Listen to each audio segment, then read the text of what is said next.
Hello, friends. Welcome to another episode of our podcast Devotion Messages. Stay tuned to get into the Word. Know what God has in store for you today.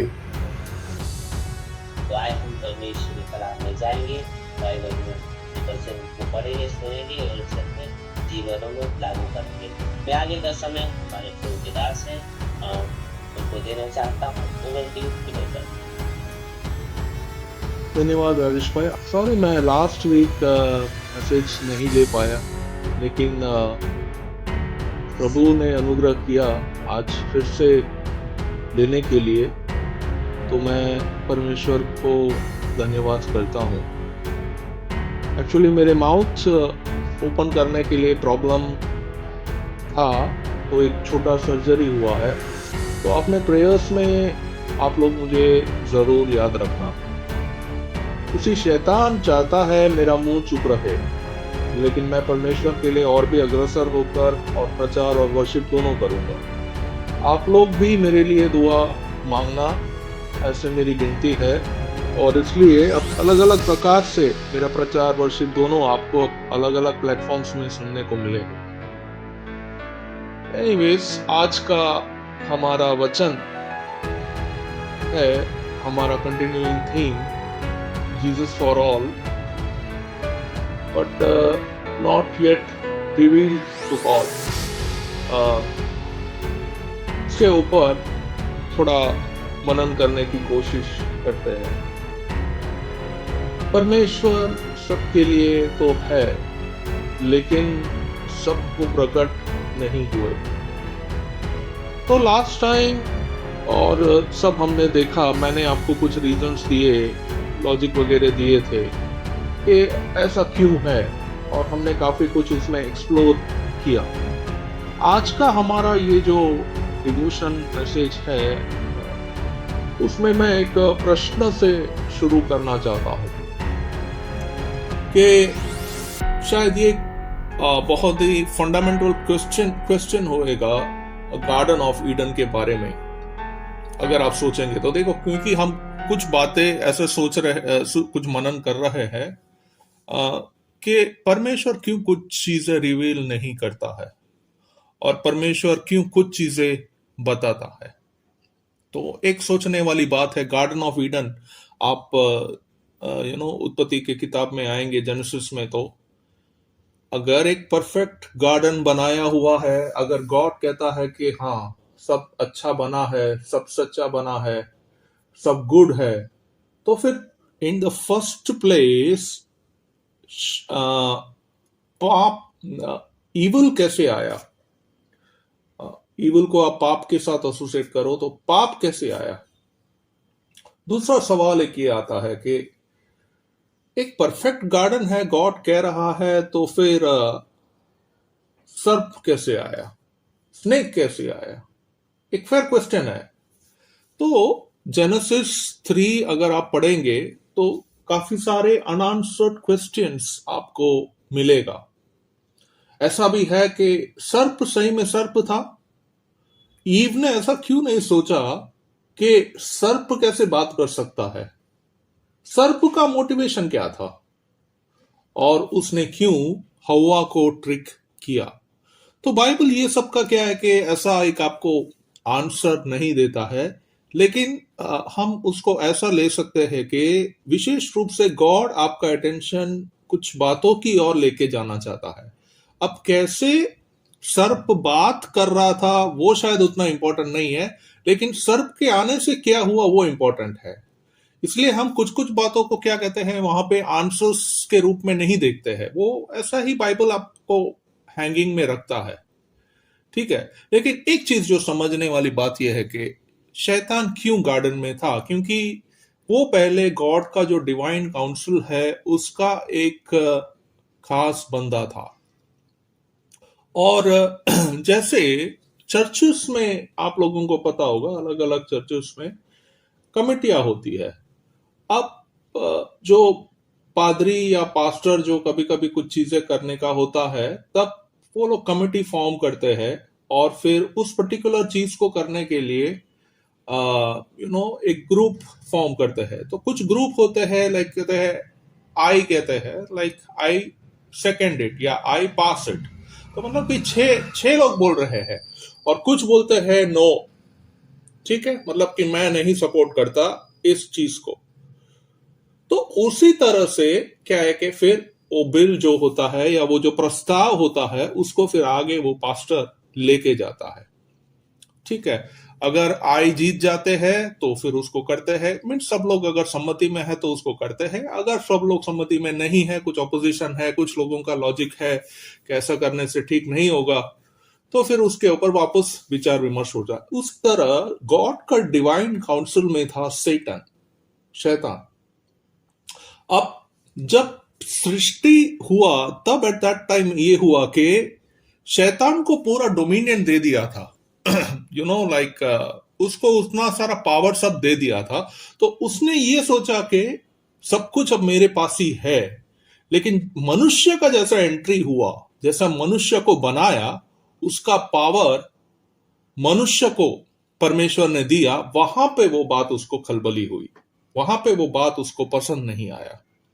और इसके लिए ही वो वापस ewe के पास आया कि ये एक बार अगर डिसोबे करेगा तो परमेश्वर पक्का इनको निकाल देगा और इनका खत्म हो जाएगा, इनका सारा चीज, और वापस मेरे पास पूरा सत्ता आ जाएगा। तो ये सब बातें जो है आपको क्या कहते हैं, ऐसा ही जेनेसिस पढ़ के नहीं मिल जाता है। आप जब आयशया में आते हो, कभी कभी आप जॉब में आते हो, तब आपको योग का किताब पे आते हो, तब आपको मिलता है ये सब बातें। तो कहने का मतलब ये है कि एक वो गॉड का एक नेचर है कि वो क्यों अपने आप को ऐसा ही हमेशा लाइक उसको रिवील नहीं कर देता है। वो उसका एक कैरेक्टर है, समझने वाली बात है।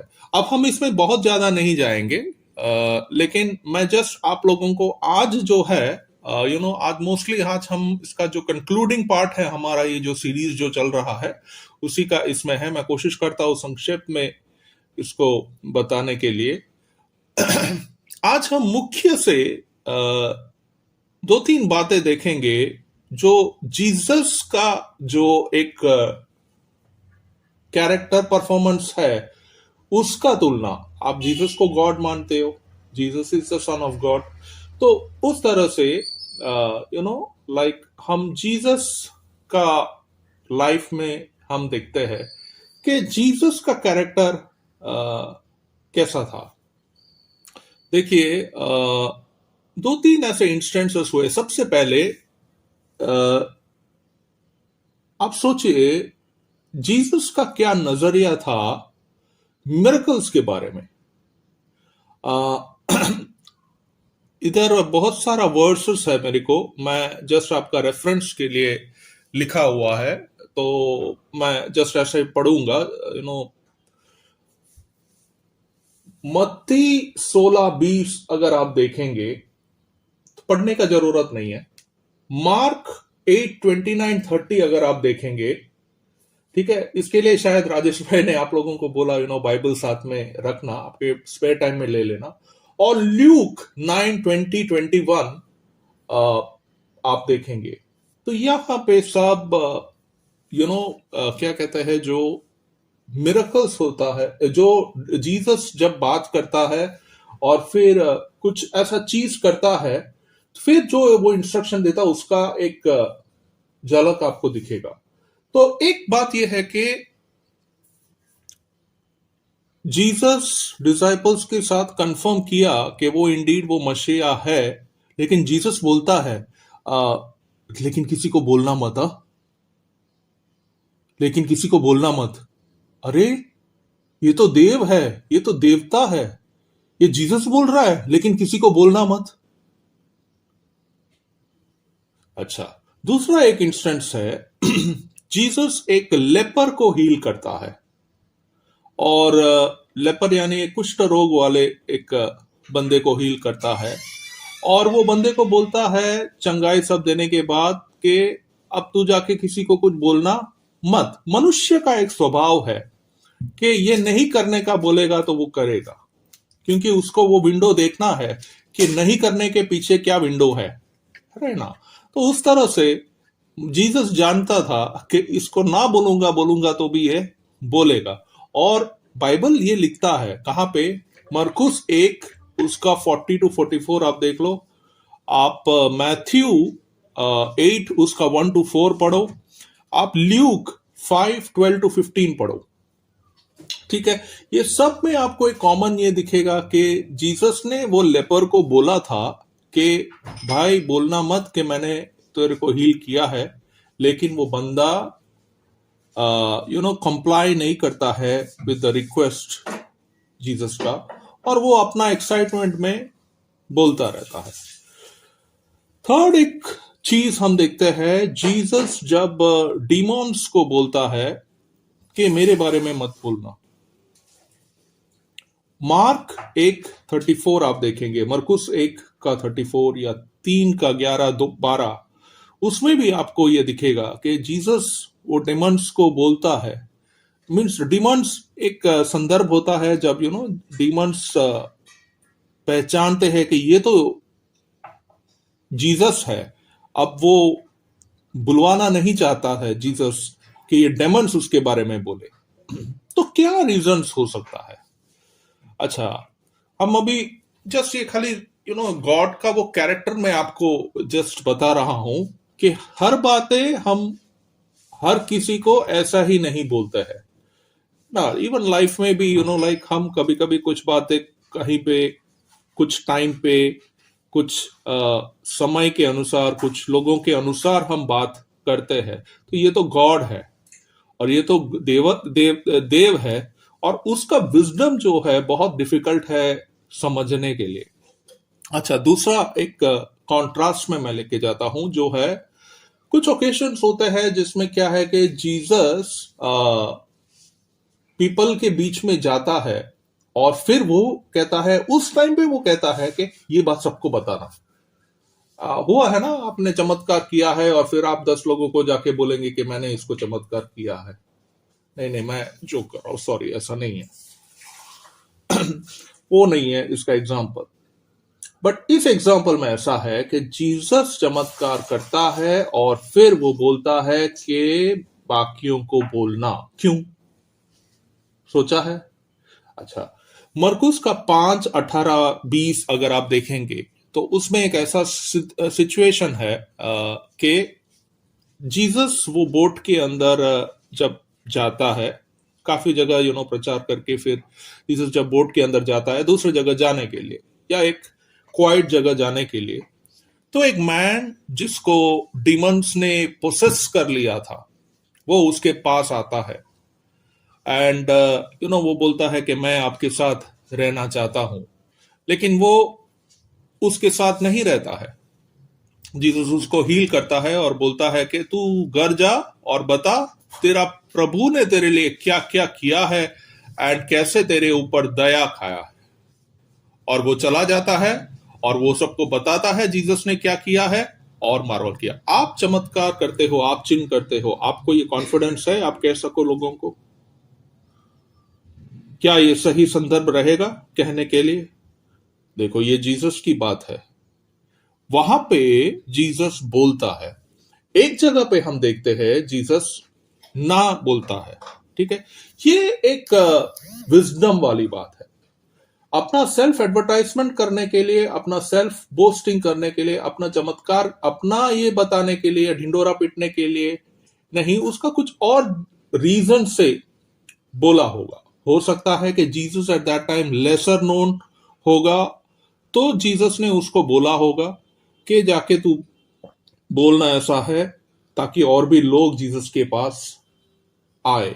ठीक है, ये थोड़ा फाइन लाइन ऑफ डिफरेंस में ये करना है। देखो, कभी कभी मैन ऑफ गॉड जब चीजें भी करते हैं तो भी एक स्पिरिट ऑफ गॉड से लेड होना होता है, और एक आपका जो फ्लैश होता है उसके हिसाब से आप लेड जो होता है वो होता है। ओके, एनीवे, आप उसमें नहीं जा रहे।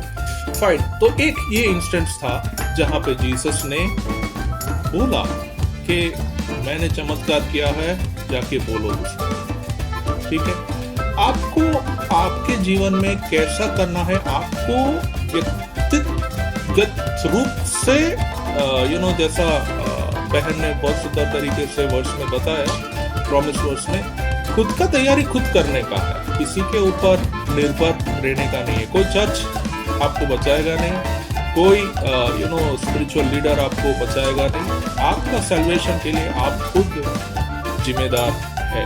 तो अगर आप पब्लिक एक्ट्स ऑफ हीलिंग करेंगे कल को, अगर आप भविष्यवक्ता है, आपको आपका गॉड गिवन स्पिरिट से जो लीडिंग आता है उस तरह से करना है। इस संदर्भ में हम देखते हैं जीसस जाके बोलता है। अच्छा, दूसरा एक संदर्भ देखते हैं, मत्ती 28 का 18-20 अगर आप देखेंगे, मार्क या फिर उसका पैरेलल है मार्क 16:15-16, उसमें भी एक ऐसा ये होता है कि जीसस डिसाइपल्स को गैदर करता है और फिर वो बोलता है कि सारा जो अथॉरिटी है हेवन और अर्थ में वो मेरे को दिया गया हुआ है, तो इसलिए आप जाके सारे नेशंस के चेले बनाओ, बैप्टाइज करो उनको फादर सन और होली स्पिरिट में, और ऑब्जर्व करवाओ उनको मेरे नाम से। तो इधर पे आप देखते हैं कि जीसस ओपन हो जाता है। तो मैं थोड़ा इस पे मनन कर रहा था, प्रॉब्लम क्या हुआ होगा जीसस के साथ, मैं थोड़ा कोशिश कर रहा था। मेरा एक ये पर्सनल एक ऐसा ओपिनियन है कि देखिए, एक प्रॉब्लम ये हो गया था शायद कि पीपल जो है उनको वर्ड मिल रहा था कि जीसस हील कर रहा था, और काफी सारा जो लार्ज क्राउड से वो उसको फॉलो कर रहे थे। तो दैट वाज आल्सो एक रीजन, क्या कहते हैं, जब लेपर को बोला गया था कि तू बोलेगा नहीं, तब वो चुप नहीं रह पाया और फिर वो सबको जाके बोलता रहा। शायद इसलिए जीसस ने बोला था कि तू बोलेगा नहीं, क्योंकि उसका पब्लिसिटी काफी हो गया था वहां पे, राइट। तो एक मैटर ऑफ पब्लिसिटी है मेरा समझना है। देखिए, क्योंकि कुछ प्लेसेस में क्या कहते हैं कि आपको कैरेक्टर के अंदर उतर के आपको थोड़ा ये समझना रहेगा। उस समय 2000 साल पहले कुछ प्लेसेस में जीसस जाने हुए थे, कुछ प्लेसेस में जीसस जाने नहीं हुए थे। तो अगर कुछ प्लेसेस में जीसस जाने हुए थे और वो ज्यादा भीड़ को इकट्ठा नहीं करना चाहता, तो स्वाभाविक है कि वो बोलेगा कि मैंने हील किया है, लेकिन किसी को बोलना मत।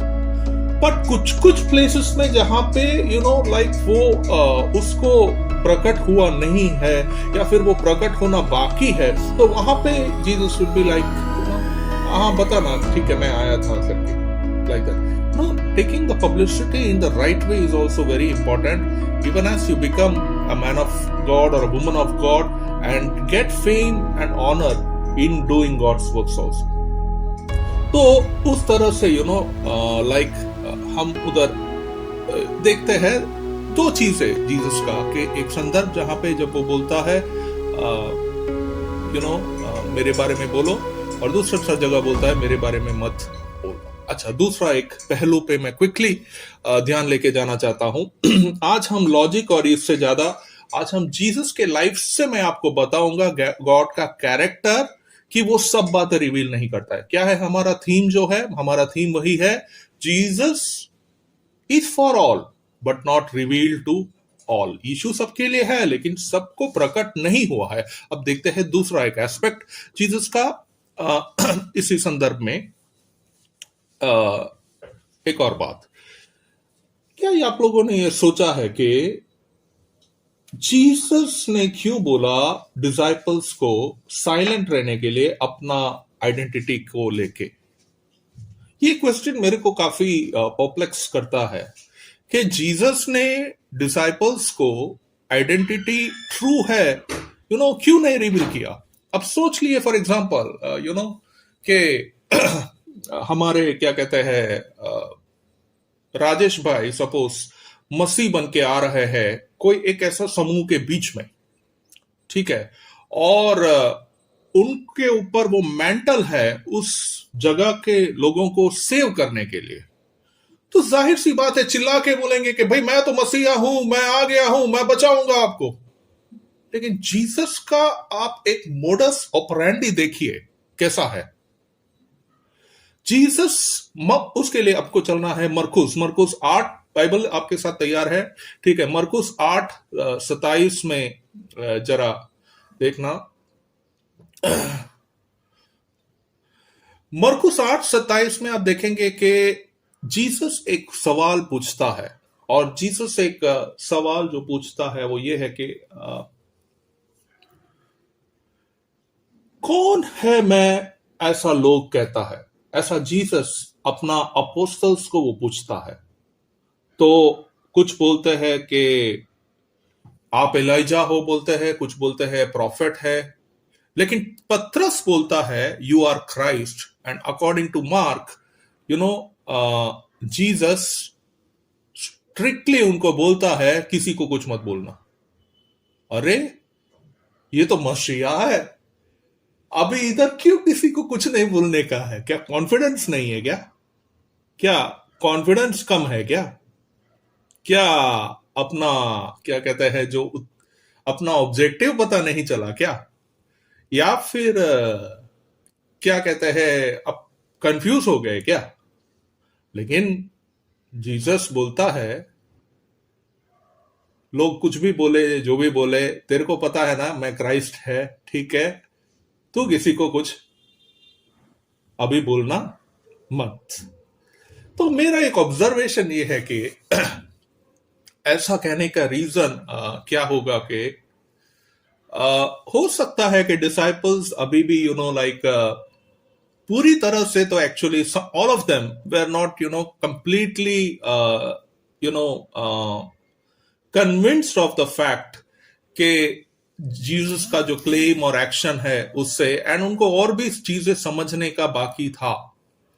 और इसलिए आप देखिए जैसे कि पीटर फ्लैश के अंदर बोलता है कि आप जहां जाओगे तो वहां आप मेरे को लेके जाना, और जीसस उसको साइड में लेके जाके बोलता है get behind me Satan, for you are not setting your mind on the things of God but on the things of man.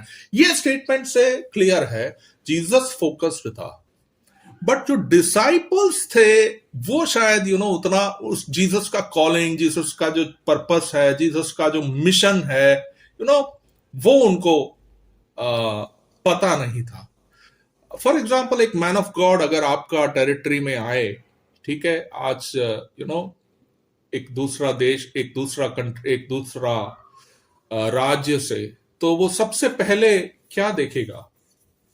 वो देखेगा जो भी दुष्ट आत्माएं इस रीजन में है उसको मैं बांधू, और जो दुष्ट आत्मा जो रीजन में है बांधने के बाद फिर मिरेकल्स का एक दौर शुरू हो सकता है। उस तरह से जीसस को तो उसका फोकस पता था, बट पतरस कहीं पे थोड़ा ये था।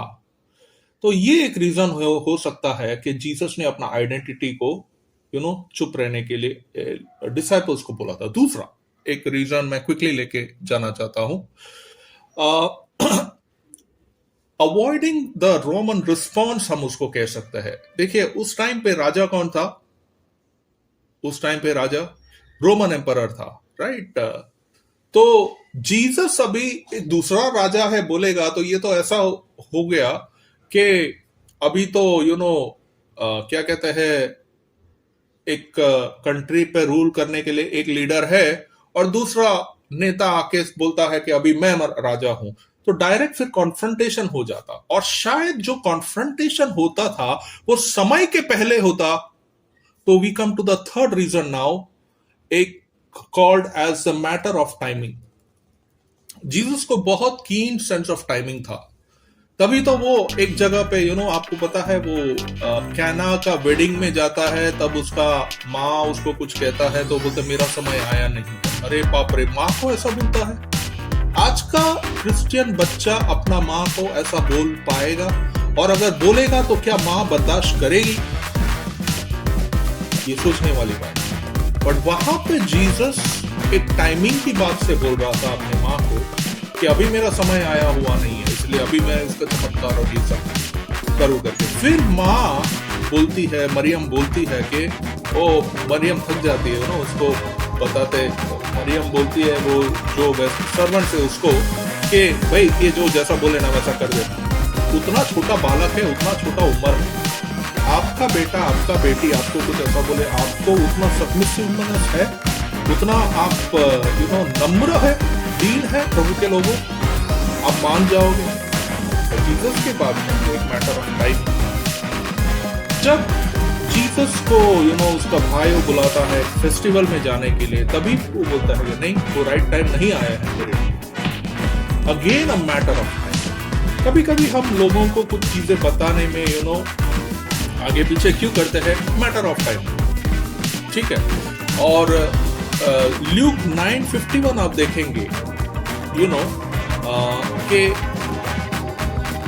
बाइबल में ऐसा है कि एक टाइम आ रहा था जब वो he was going to be taken to heaven, लेकिन जीसस अपना मुंह जो है रिजोल्यूटली टुवर्ड्स जेरूसलेम।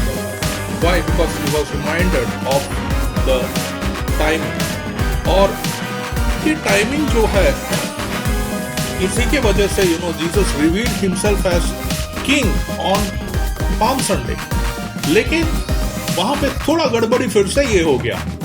देखिए, हम राजा है बोलते हैं तो हम कैसा करते हैं, रेड कारपेट वेलकम, बेस्ट गाड़ियां और इतने सारा सिक्योरिटी और इतना सारा चीजें। लेकिन जीसस का इसमें कैसा था, वो एक गधे के ऊपर आया। तो बात यही सब है कि आपने देखा इन शॉर्ट में कि कैसे जीसस अपने लाइफ से भी सारी चीजों को रिवील नहीं करता, लेकिन समय समय पे जैसे जिस चीज को जरूरी है उस तरह से अपने आप को रिवील करता है। इसलिए अब बहुत सारी बातें नहीं है कहने के लिए, मैं सिर्फ 2-3 मिनट ही लूंगा, क्षमा करना। और भी बिब्लिकल फेसेट्स है अगर मेरे को और आगे इसको चलाना है तो, लेकिन आई थिंक अब हम इसको कंक्लूड कर सकते हैं ये पूरा सीरीज को इधर इन शॉर्ट के, क्यों गॉड अपीयर नहीं करता है सारे पर्सन ऑन अर्थ को ऐसे ही, या फिर द फंडामेंटल क्वेश्चन कि why does God not reveal to all, या फिर why Jesus is not reveal to all. ठीक है, पहले में हमने लॉजिक्स और रीजन सब देखे पहले आगे के पार्ट्स में, और आज हमने जीसस के लाइफ से भी देखे। देखिए, एक रीजन ये है, शॉर्ट आंसर, क्योंकि वो सॉवरेन रूलर ऑफ यूनिवर्स है, तो वो चूज करेगा कि ये बताना है ये नहीं बताना है।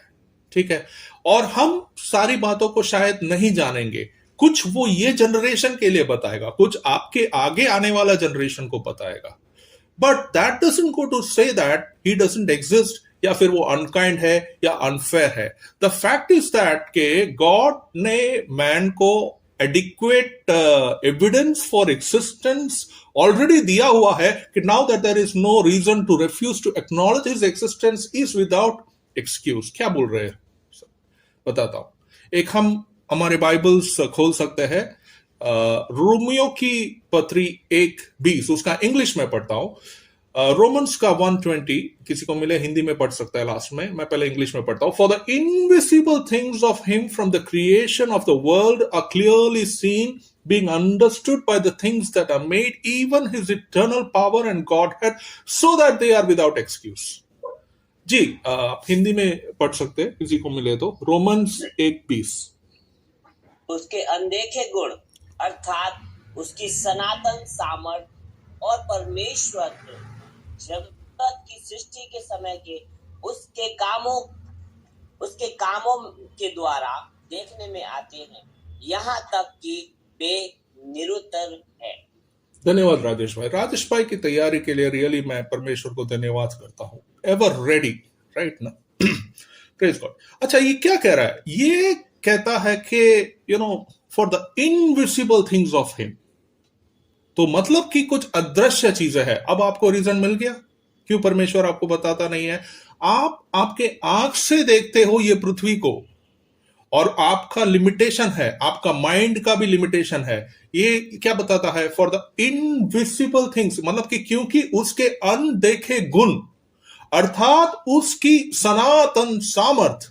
और अब ये सारी बातें कहां आपको बताएंगे सर, कहां आपको बताएंगे मैं, बराबर ना भाई और बहनों? ये बातें हम चाहेंगे तो भी हम है ना उसको पूरा समक्ष नहीं कर पाएंगे। इसलिए प्रभु के लोगों, हमको जस्ट दीन बनना है, और कई बार प्रभु का बातें हमको समझ में नहीं आता है, तो भी परमेश्वर को ट्रस्ट करना है कि हाँ प्रभु तू जानता है, और राह मुझे आगे दिख नहीं रहा है, घोर क्या कहते हैं, मुश्किल होता है, लेकिन फिर भी तू कंट्रोल में है, तो मैं क्या कहते हैं, तेरे पे विश्वास करता हूं, और तू सक्षम है आगे चलाने के लिए, बचाने के लिए, ऐसे करके। तो ये वर्ड्स एक जस्ट मैंने आपको इसलिए दिया कि आप समझ पाए कि गॉड का जो ओमनीपोटेंस, जो सोवर्निटी है, कितना बड़ा है हमारा जीवन में, जिसको हम पूरी तरीके से नहीं, लेकिन हम झलक झलक में हम उस गॉड को एक्सपीरियंस करते हैं।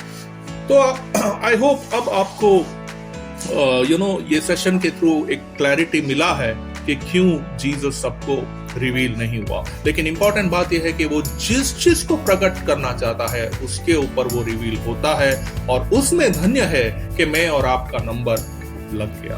अब द थिंग इज दैट कि हम कितना इस परमेश्वर को पकड़ के रखे और हमारे जीवन में हम परमेश्वर को आगे रखे, उससे परमेश्वर हमारे से प्रसन्न होगा, और वो जब आएगा तब वो हमें अपने साथ लेके जाने के लिए आएगा। आशा करता हूँ आप लोग ब्लेस हुए इन सारी बातों से, and thank you for listening patiently. Over to